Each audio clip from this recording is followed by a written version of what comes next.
This is Obsidian ASMR.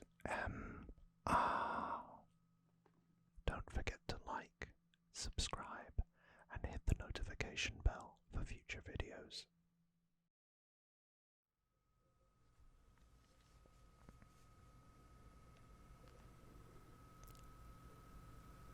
Hey, and welcome back to another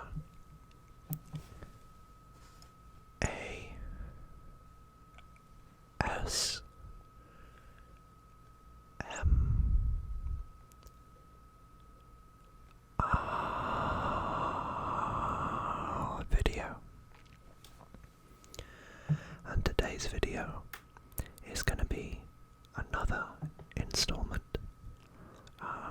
of my video game collection series that you all seem to enjoy so very much. Now, today's genre or topic was a comment request by that guy 530. So, your wish is my command. Here is your video. And as you probably guessed by the title of the video and the thumbnail, we're talking GameCube today. Nintendo GameCube, to be precise. So let's get on with it.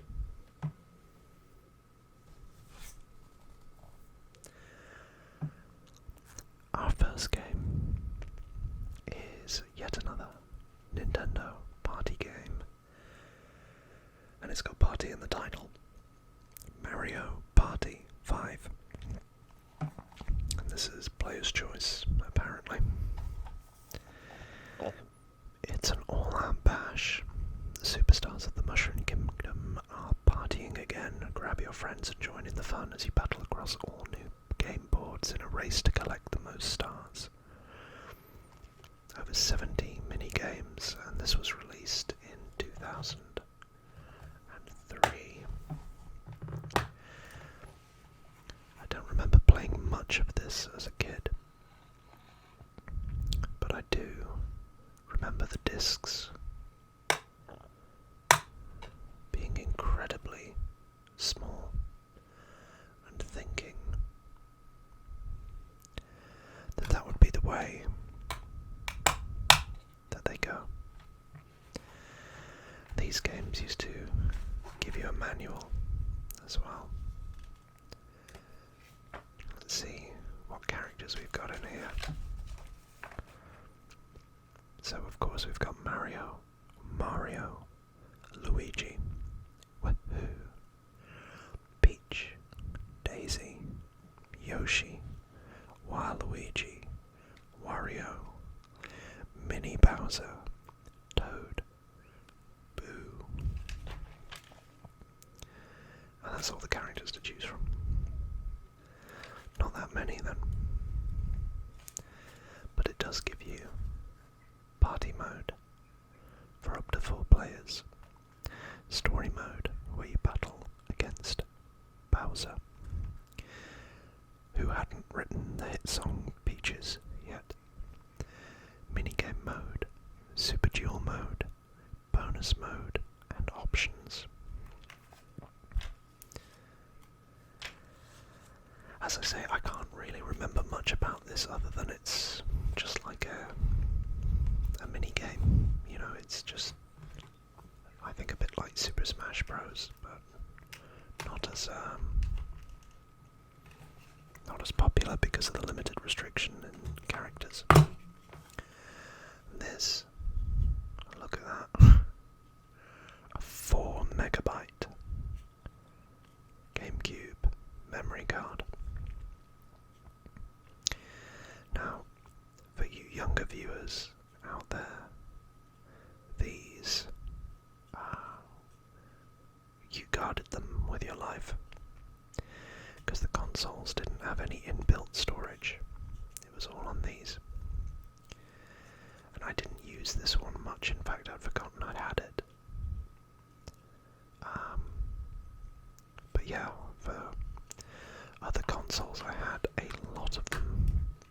64 megabytes, as you can probably imagine, is not a lot of storage. It's barely anything today, it's probably like a song. So for Mario Kart 5, I'd probably give it a 5. I just don't remember much of it. But they seem to be fun Mario Party games. It's just not something that I've really looked into or played at the time. But what I did play is Super Mario Sunshine with the flood device. And this is set on its, as it says here, on the Isle Delfino, where basically a lot of the inhabitants are, they're these creatures here, and there's a lot of dolphin iconography. And this was the big Mario game in 2002, where effectively you have to go around and clean up the island from the goop. And it's a platformer, and you know I like platformer games. I got pretty far in this, but I don't think I completed it. I was too busy with another couple of games on here. There's the disc. Let's have a look at the program. Clearly I got this one second hand.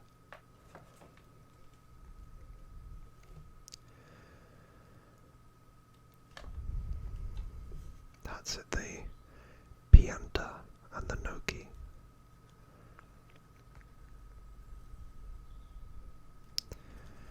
I forget what this is. I think it's like Aqua Mario or something like that.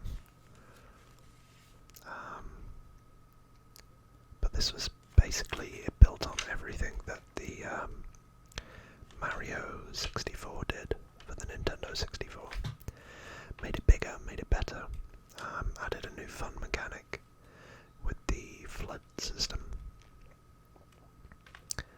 And yeah, carried it on from there really. So that's all I have to say on that one.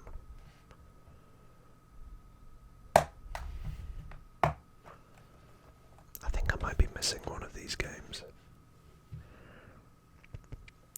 but I'll talk about that in a second. Mario Kart Double Dash.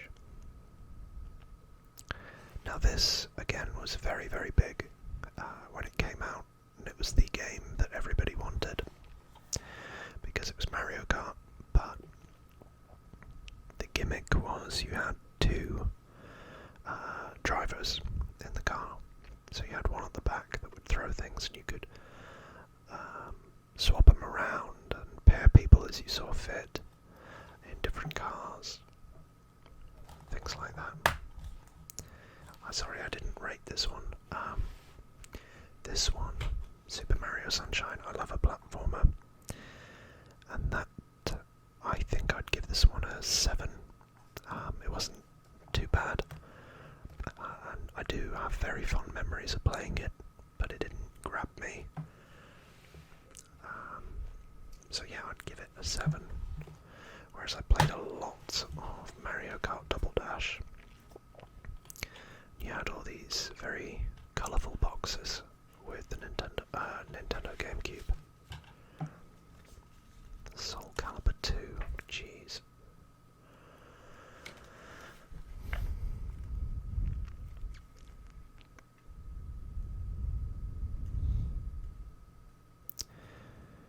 So each rider can carry an item, so you can now ready 2 surprises at a time, block the road with double bananas, or send out consecutive red shells.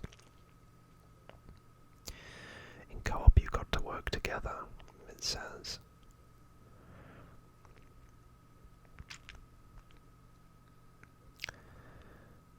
The front character handles the driving duties while the character in the back controls the use of items. So can choose any combination of characters you'd like. It's only natural to pair up the brothers Mario and Luigi. But how about a tandem of Mario and his arch-rival Bowser?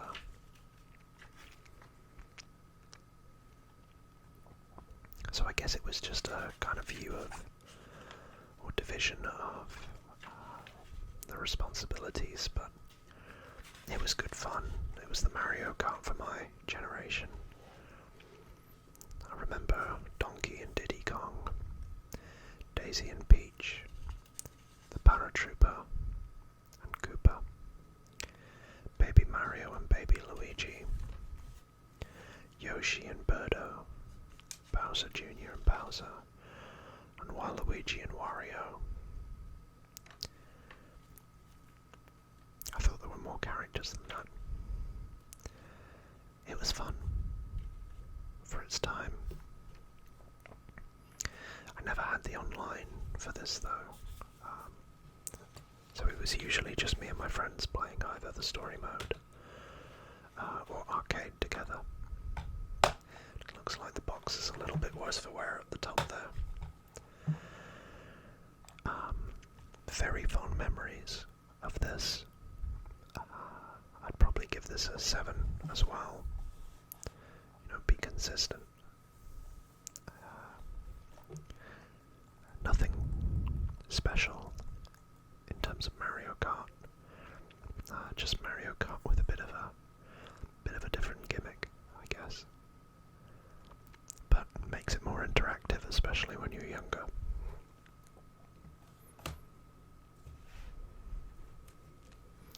Now the next one is, well, this was one of my favourites. It was The Sims busting out. At the time, there was a clear separation between The Sims on the PC, which had multiple expansions, multiple different assets to it that it could use, and The Sims that was on consoles. So it was only, at this point, there was only one other The Sims game, which was basically the vanilla version of the PC game, I think.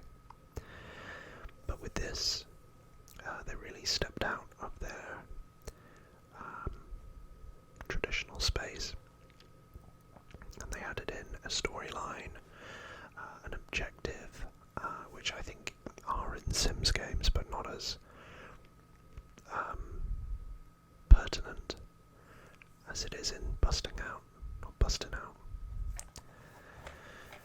And this was released in the year 2000. Wow. But effectively, you are playing as a sim, as you would imagine. And the aim of the game is to unlock the hundreds of new objectives and social moves, as it says there, by completing the various careers and career paths, and then earning more money as you do so. The reason why you need to do that is because there is a bad sim called Malcolm Landgrab, double B, who has bought all of this stuff and effectively locked it off. And the ultimate objective is to purchase his house and kick him out. I can tell you I played a lot of this.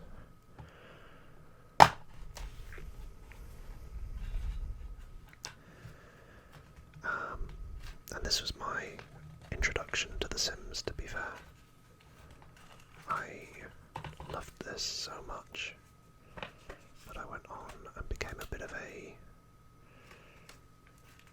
continual Sims player for probably about 10 years. Then, I don't know, I just moved on to other things like Bloodborne. I'll read you the introduction. Lazy Bones, it's Mum. I'm glad that you're going to be around the house to help me out, and make no mistake, I will expect you to help out. I'm not here to pick up after you. Anyway, I don't want you to be alone at a time like this.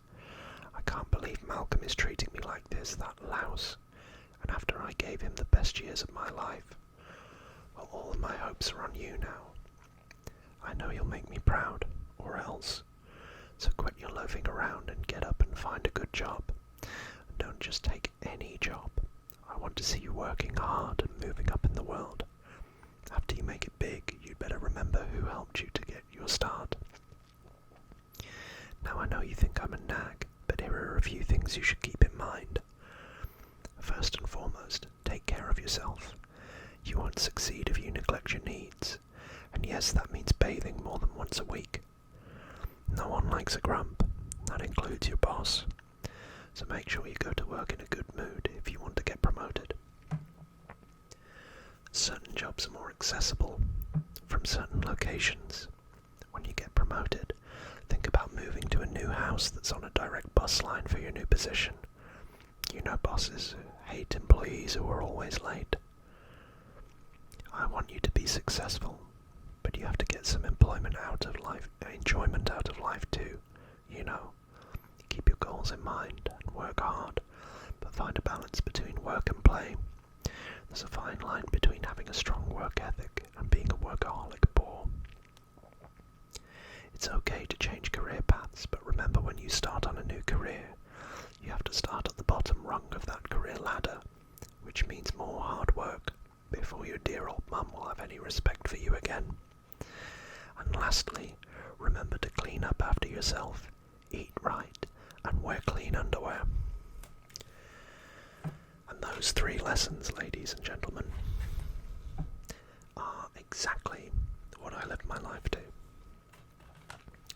Clean up after yourself, eat well, and wear clean underwear. Obsidian's Guide to Life. I spent most of my time on this, and if it wasn't this, it was one of the other 2 games that I've got here.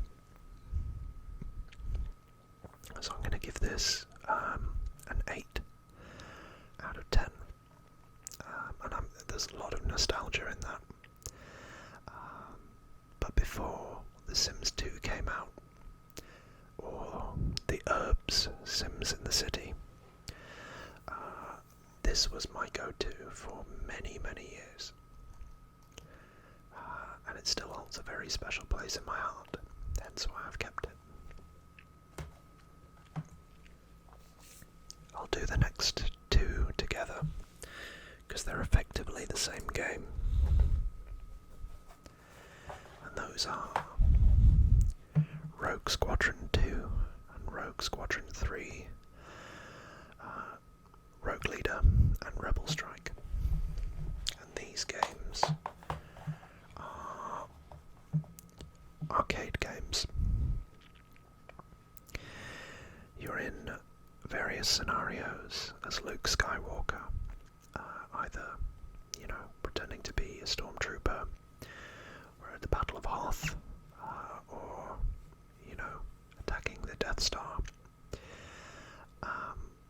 But the reason why I got these, and I bought these back in the day, was because when I was a boy, I used to go to a Dave and Buster's. And they did exceptional onion rings. However, part of the fun of going to Dave and Buster's was it was a bit of a treat.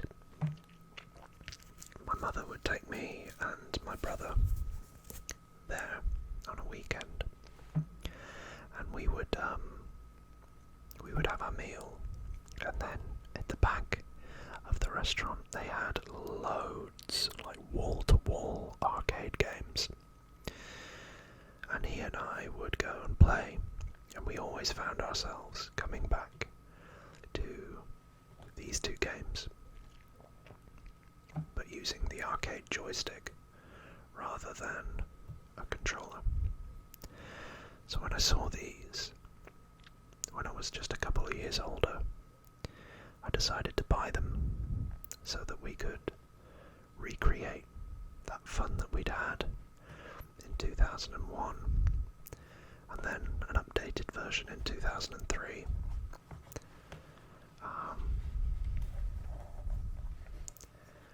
It was very enjoyable. It got old pretty quickly, but it was enjoyable. There's the disc, and there's the pre-owned sticker on the manual. I was so young with these that I don't really remember much other than wanting to recreate that time that we had at Dave and Buster's in our home setting, because we always had fun. They've chosen orange for that one. There's the manual.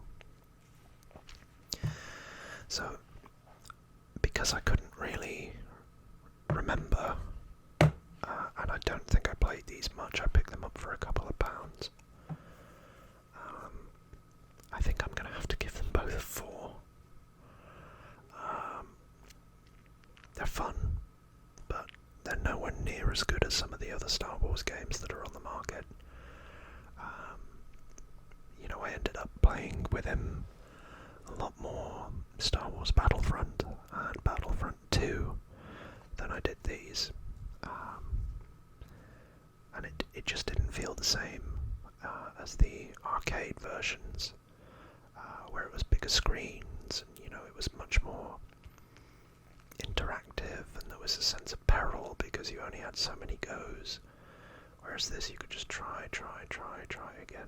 So it was a nice idea, but it didn't work out. Next.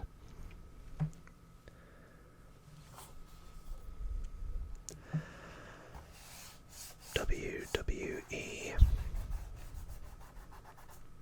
Very dirty case. Day of Reckoning. Haven't told you guys yet, but I am a bit of a wrestling fan. I grew up watching the late Attitude Era through to the Ruthless Aggression Era, and I played a lot of these games. And this was effectively the equivalent of their SmackDown versus Raw game, or it may have even been Here Comes the Pain when this was out. But instead of the SmackDown Here Comes the Pain, at the time they had Raw for the Xbox, SmackDown for the PlayStation, and I think Day of Reckoning was their equivalent for the GameCube. But there was a slight difference in the sense that the story mode for this was to take a creative superstar from the very bottom of the WWE up to, headlining WrestleMania. And as you can see, you have the legends and, the key characters: John Cena, Kane, The Undertaker, Stacy Keibler. I think that I'm not going to mention him. Randy Orton, Triple H, Batista, Ric Flair. This one was fine, but quite like what I said about Star Wars, I got gifted this, and I already had SmackDown Here Comes the Pain, which is revered as one of the best games in wrestling game history, and also SmackDown Shut Your Mouth, which was my personal favourite. So this was kind of like, I played it occasionally, but I was more focused on the other ones, which were effectively the same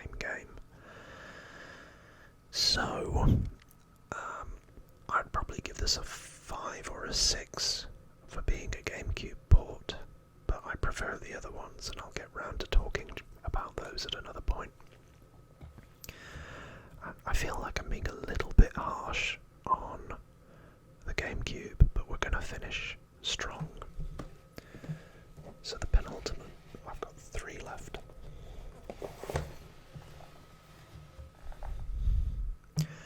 Worms 3D. My brother and I loved this, and we used to play it again a lot.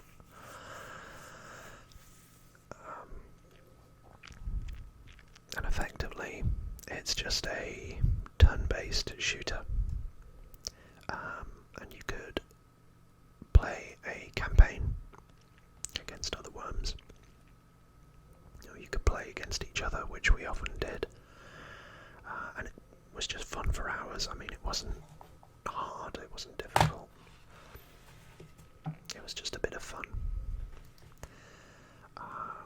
There's a variety of weapons you can use, from like miniguns to jetpacks to rocket launchers, all that kind of stuff. But the name of the game is to kill the worms on the opposing side, as is, I think, with every kind of worms game.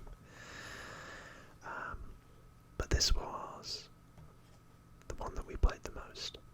And I don't know, the little voice acting clips that they used were funny. Those kept us amused, and, you know, it was just one of those fun, simple shoot-em-ups that was turn-based. And I think that kind of got me into, you know, more turn-based stuff like South Park, The Fractured Butthole, that I talked about on a previous video. I think it was my PS4 video game collection. So with this, for the memories, I would give it an 8. It's just fun. I keep saying the word fun, that's what comes to mind. And I would recommend that if you were to go back. Now, the big ones. I'll start with my second. In fact, I'll talk about them together, because I didn't realise that one of these is actually really rare and sought after these days. So,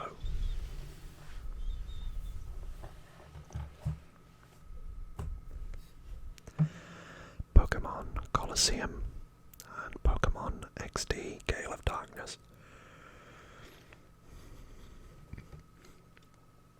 XD Gale of Darkness is the one that I think is very rare and very sought after by collectors, who I believe are willing to pay quite a lot of money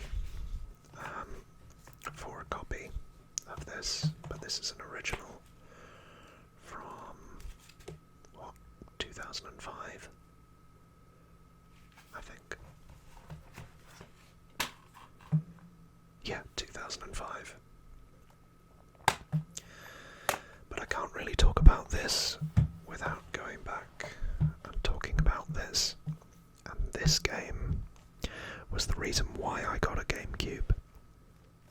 I'm a Pokemon fan, but at the time they didn't have 3D Pokemon games. Or they did, but it was like Pokemon Stadium and Stadium 2 on the Nintendo 64, and I missed the boat on that.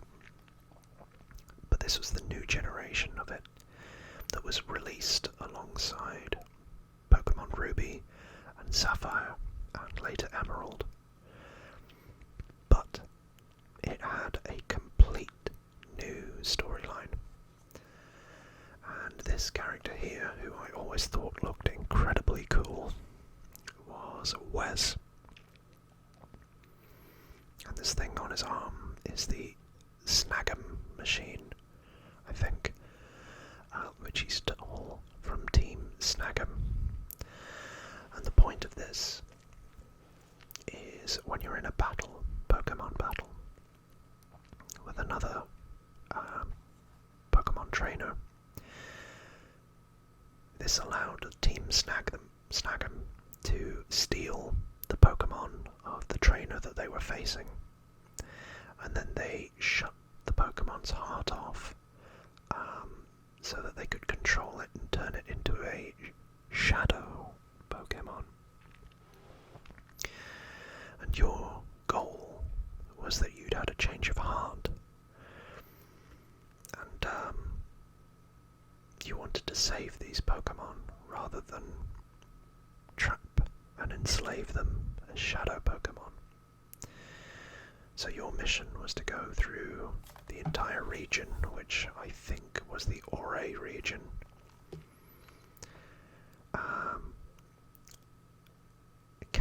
Recapture all of these shadow Pokemon and set them free. And you meet a girl, a redhead, who has the power to see and detect these shadow Pokemon, and she helps you along the way. And I remember Mount Battle, where you had to do like 100 stages of battles to get to the end there. I remember the battles with Mirror B and Cypher.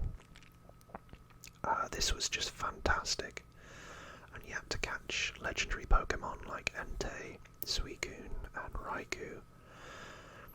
But I was a bit sad that Groudon and Kyogre, however you want to pronounce them, they didn't make their appearance in this, but it was linked to Ruby and Sapphire in the form of battle mode. So, just to show you, that's the box element, and that is Pokemon Colosseum. The music in this game, as with most Pokemon games, is incredibly relaxing. I loved it so much that this is my memory card for the GameCube, and it's always stayed in this. I spent so many hours on this trying to complete it, and I never did. I never quite captured them all. I think I got Entei or Raikou, but I think I might have got those two, but I never caught Suicune. And at the end of the game, if you've caught all of the Pokemon and done Mount Battle, I think you can get Ho-Oh, I think. But I never got that far, and I moved to other consoles, other games. But I really enjoyed this, and this is still one of my favourite Pokemon games to this day. And it did so well that it spawned a sequel, which is Gale of Darkness. I can't remember the storyline to this as well, because you don't play as Wes, you play as a new character who I think is strongly hinted to be Wes's son or something like that, but yeah, I don't think you ever get that far, or it's ever revealed. But effectively, after the Shadow Pokemon, let me just say it, using Shadow Pokemon, an evil organisation has unleashed a sinister plot of world domination, with Eevee as your companion, which is funny because in this one, your two companions are Espeon and Umbreon. So the evolutions of Eevee. And that's partly why my two favourite Pokemon are Espeon and Umbreon, because of this storyline. And with the help of numerous friends along the way, you must fight against terrible foes and race against time to snag and purify the Shadow Pokemon and save the world. It's basically a remake of this. Engage in fantastic battles with your friends by connecting, etc., etc. And this was the same generation, but also accounted for Fire Red and Leaf Green, which were like Game Boy Advance remakes of Red and Blue. first generation Pokemon. As I say, there it is. I don't think I liked the story of this one as much as Colosseum. Yeah, because Jovi is the one that has the same powers as the redhead in Colosseum, but again it's set in the Ore region and set 5, so he can't. The hero can't be the son of Wes because it's only 5 years after the Cypher incident.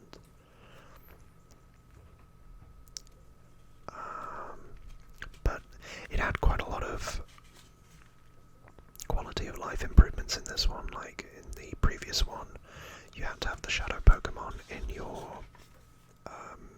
party in order to open up their heart, because you had to basically reopen the heart of the Pokemon after they've been turned into shadow Pokemon. But there wasn't, in this one there was like a HQ where you could put 6 of them in at a time and do 6 at once, whereas with this one it was bit by bit, one by one, and it wasn't as easy, I don't think. And this doesn't actually have a manual. I forget what her name is, but I think I called mine Terra. Which was because I was going through a Teen Titans phase at the time. So I would give this one an 8 out of 10. I enjoyed it, but my favourite GameCube game is Pokemon Colosseum, and that is a perfect 10 out of 10 for me. I just wish XD Gale of Darkness had done a little bit more, because effectively, as I say, it was just a rehash of Colosseum, and Colosseum did some amazing stuff there. And if you look at some of the more modern Pokemon games, they take a lot from Colosseum. They're more open world and not so linear, but in terms of the 3D graphics and some of the stories, it's a lot of it comes from this. So that is my GameCube collection. The one game that I thought I was missing, which may be somewhere, or I may have got rid of it, was Luigi's Mansion, which I loved. I'd give that an 8, but I don't have it with me here. So, as always, thank you for tuning in. Thank you for all of your support. This month, as I keep saying, has been one of the best months for this YouTube channel ever. I think I've done about 600 watch hours, which I'm very, very proud of. Maybe small, but I'm thankful to all of you. And I can't wait to see what we can do in the future and see where this journey goes. And I wouldn't be getting anywhere without all of you. So, thank you from the bottom of my heart. And with that, I will leave you until Thursday. But as always, take care of yourselves and each other. Goodbye for now.